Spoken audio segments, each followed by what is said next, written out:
अमोल खजाना।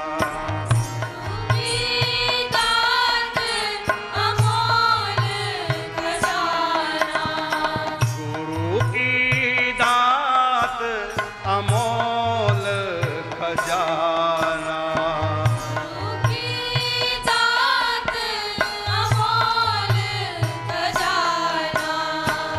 जे समझे माने सोई जाने। जे समझे माने सोई जाने।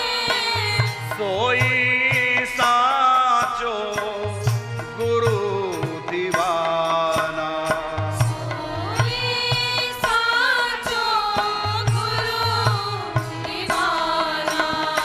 गुरु की दात अमोल खजाना। अमोल खजाना।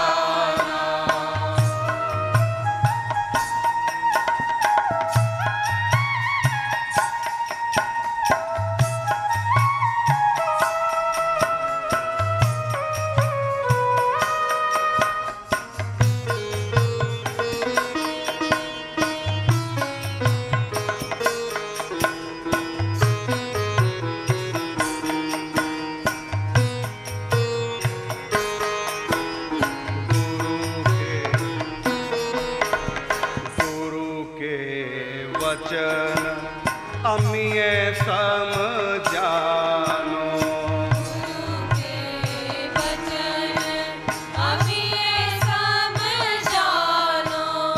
गुरु के वचन अमिये समझानो।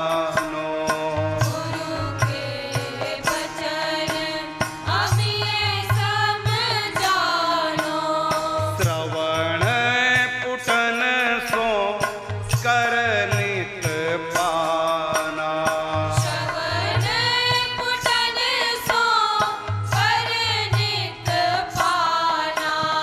जन्म मरण को बंधन छूटे।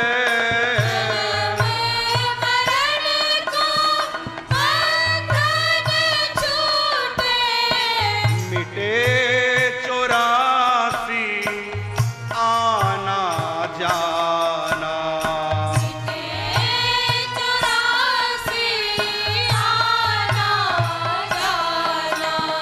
गुरु की दात अमोल खजाना। अमोल खजाना।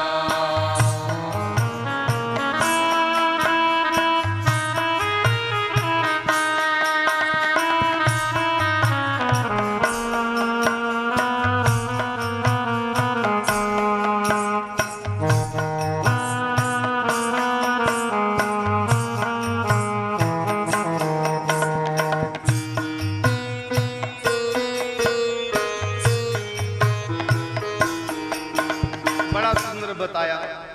गुरु की दात अमोल खजाना। जे समझे, इस बात को जो समझ गया कि गुरु ने जो दीक्षा दी है, जो शिक्षा दी है, वो सबसे बड़ा अमोल रत्न है। मेरे जीवन को बना देने वाला है, जन मन के बंधन से छुड़ाने देने वाला है। सबसे बड़ा सुख है। संत मिलन सम सुख जग नाही। सबसे बड़ा सुख मिल गया मुझको। क्या? गुरु मिल गए, शिक्षा मिल गई, दीक्षा मिल गई और जीवन में मैंने उतार ली। अब यमराज का डर नहीं, मौत का डर नहीं, 84 का डर नहीं, नरकों का डर नहीं। सब संकटों से अनंत काल से मैं भटक रहा था, अनादि काल से भटक रहा था। अब मुझको रास्ता मिल गया। इतनी प्रसन्नता होगी। बाज को पुत्र जन्म देने में जितनी प्रसन्नता है, एक बाज इसको सिद्ध कर दिया गया संतान नहीं होगी और उसको संतान हो जाए, उसको जितनी प्रसन्नता होती है, उससे भी सैकड़ों गुना प्रसन्नता होती है जब हमारे जीवन में गुरु आते हैं। एक बाप को इकलौते पुत्र को दुल्हा के रूप में देख करके जितनी प्रसन्नता होती है, उससे भी लाखों गुनी प्रसन्नता होती है जब हम गुरु के दर्शन करते हैं। एक कंगाल को खजाना मिल जाए, घर में गड़ा हुआ धन मिल जाए, तो कई दिन से भूखा कंगाल था, उस धन को देख करके उसको जो प्रसन्नता होती है, उससे भी अधिक प्रसन्नता हमको तब होती है जब हम गुरु से कुछ सीखते हैं, कुछ प्राप्त करते हैं, ज्ञान अर्जन करते हैं। राम नाम के हीरे मोती मैं बिखराऊं गली गली, ले लो रे कोई राम का प्यारा शोर मचाऊं गली। एक प्यासा जो पानी की बूंद के लिए तरस रहा, उस प्यासे को यदि अमृत मिल जाए, उसको जितनी प्रसन्नता होती है, उससे भी अधिक प्रसन्नता होती है जब गुरु के वचन हम अपने कानों से सुनते हैं और कानों के दोनों से जब हम पान करते हैं, क्योंकि वो अमृत जो उसने पिया है, उससे उसको भगवत प्राप्ति नहीं होगी, जन्म मरण का बंधन नहीं छूटेगा, लेकिन गुरु के वचन ऐसा अमृत है जो अपने श्रवण पुटों से पान करता है और उसको हजम करता, पचा लेता है गुरु शिक्षा को, वो जन्म मरण से छुटकारा प्राप्त कर लेते। इसलिए कहा जे समझे माने सोई जाने, अर्थात गुरु की दात अमोल खजाना है। ये कैसे पता चलेगा? कहता जे समझे, पहले समझो उस दीक्षा को, महिमा जानो दीक्षा की क्या है, महिमा जानो जो गुरु बता रहे हैं, गुरु की महिमा। जो समझ गया, जो समझे माने, वही मानने लग जाएगा इस बात को, और जो मानेगा एक दिन प्रत्यक्ष में जान जाएगा कि क्या दिया गुरु जी ने। पहले समझो, फिर मानो, और फिर प्रत्यक्ष में उसको जानो, अनुभव करो। और सोई सांचो गुरु दीवाना, जो समझ गया, मान लिया और प्रत्यक्ष में जान लिया गुरु की महिमा, वो फिर गुरु जी का सच्चा दीवाना हो जाएगा। आगे कहा गुरु के वचन अमीय सम जानो, गुरु की बातें, गुरु का सत्संग प्रवचन अमृत के समान है। और गुरु के वचन अमीय सम जानो, श्रवण पुटन सो करो नित पाना, प्रतिदिन श्रवण करो। इससे लाभ क्या? जन्म मरण को बंधन छूटे और मिटे 84 आना जाना। और आगे एक बड़ी सुंदर बात कही, क्या? गुरु की समझ समझ जे चाले, सो सदशीष चतुर सयाना। कहते सच्चा शिष्य, चतुर शिष्य, समझदार शिष्य वही है जो गुरु की समझ समझ जे चाले, अर्थात समझ गए गुरु जी क्या चाहते हैं। गुरु जी बिना कहे ही समझ आए गुरु जी क्या हमसे चाहते हैं, गुरु को आज्ञा न करनी पड़े, बिना आज्ञा के समझ जाओ, वही सद शिष्य है। क्योंकि सद शिष्य के हृदय में गुरु की इच्छा का प्रतिबिंब पड़ता है। गुरु जी को कहना ना पड़े कि गुरु जी तुमसे क्या कराना चाह रहे हैं, वैसी तुम अपना जीवन बना लो। गुरु की समझ समझ जे चाले, सोध सद शिष्य चतुर सयाना। लेकिन आज्ञा की जो बाट निहारे,